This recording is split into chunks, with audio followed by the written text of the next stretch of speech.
Hello dear friends, welcome back to my channel. সবাই কেমন আছো? আশা করি সবাই খুব ভালো আছো।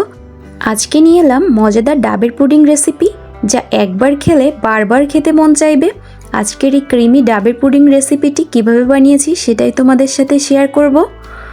আজকের এই ডাবের পুডিং রেসিপিটি অত্যন্ত সহজ উপায়ে মাত্র কয়েকটি উপকরণ দিয়েই তৈরি করা যাবে। ছোট বড় সকলেই খেতে পারবে আজকের এই ডাবের পুডিং রেসিপিটি।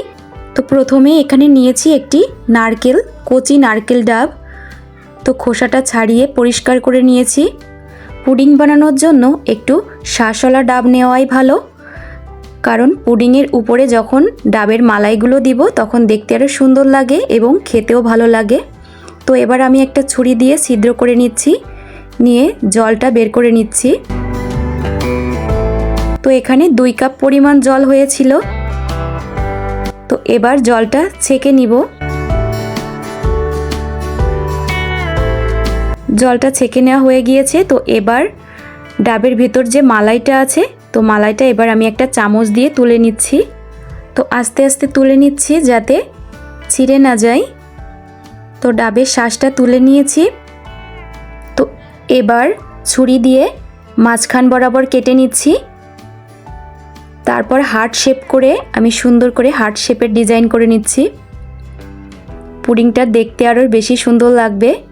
তো এখানে কিছু হার্ট শেপ করে নিয়েছি, আর বাকি যে শাঁসটা ছিল সেটা আমি ছোট ছোট করে কেটে নিচ্ছি। তো কাটা হয়ে গিয়েছে। তো এখানে 2 রকমভাবে আমি কেটে নিয়েছি। তো এবার একটা বাটিতে তুলে নিচ্ছি। তো এবার ডাবের জলের ভিতর 2 কাপ পরিমাণ চিনি দিয়ে দিচ্ছি এবং 2 টেবিল চামচ আগার আগার পাউডার দিয়ে খুব ভালোভাবে মিশিয়ে নিচ্ছি। খুব ভালোভাবে মিশিয়ে নিয়েছি। তো এবার এখানে একটা প্যান বসিয়ে দিয়ে প্যানটা গরম হয়ে আসলে ডাবের মিশ্রণটা ঢেলে দিচ্ছি। এবার খুব ভালোভাবে জাল করে নিচ্ছি, মাঝে মাঝে নেড়ে চেড়ে দিতে হবে। তো জাল করা প্রায় হয়ে গিয়েছে। তো এবার চুলাটা অফ করে দিয়ে নামিয়ে নিব। এরকম একটা বাটি নিয়েছি, স্টিলের বাটি। তো বাটির মধ্যে নামিয়ে নিচ্ছি। তো এবার এখানে কেটে রাখা ডাবের শাঁসটা খুব ভালোভাবে সুন্দরভাবে সাজিয়ে দিচ্ছি। একটা চামচ দিয়ে নিচের দিকে দিয়ে দিচ্ছি।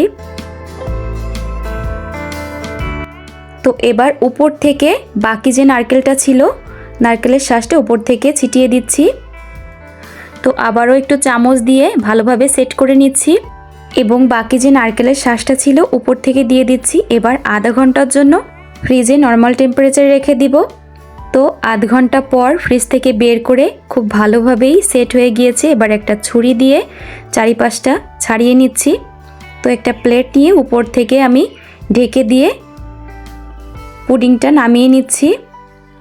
তো এই যে কতটা সুন্দর হয়েছে, খুব ভালোভাবে জমে গিয়েছে এবং দেখতে কতটা লোভনীয় হয়েছে তোমরা দেখেই বুঝতে পেরেছো।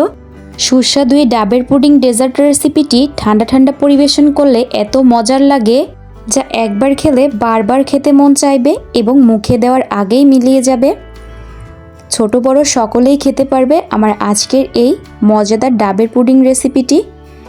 তো আমার আজকের এই ডাবের পুডিং রেসিপিটি কেমন লেগেছে অবশ্যই সবাই কমেন্টস করে জানিও।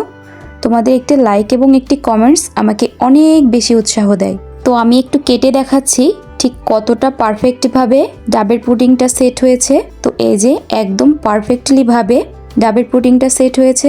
তো এরকম নতুন নতুন মজার আরও ভিডিও পেতে আমার চ্যানেলটি সাবস্ক্রাইব করে পাশে থাকা অল নোটিফিকেশনটি অন করে দিও, যাতে সবার আগে আমার ভিডিওটি তোমার কাছেই পৌঁছে যায়।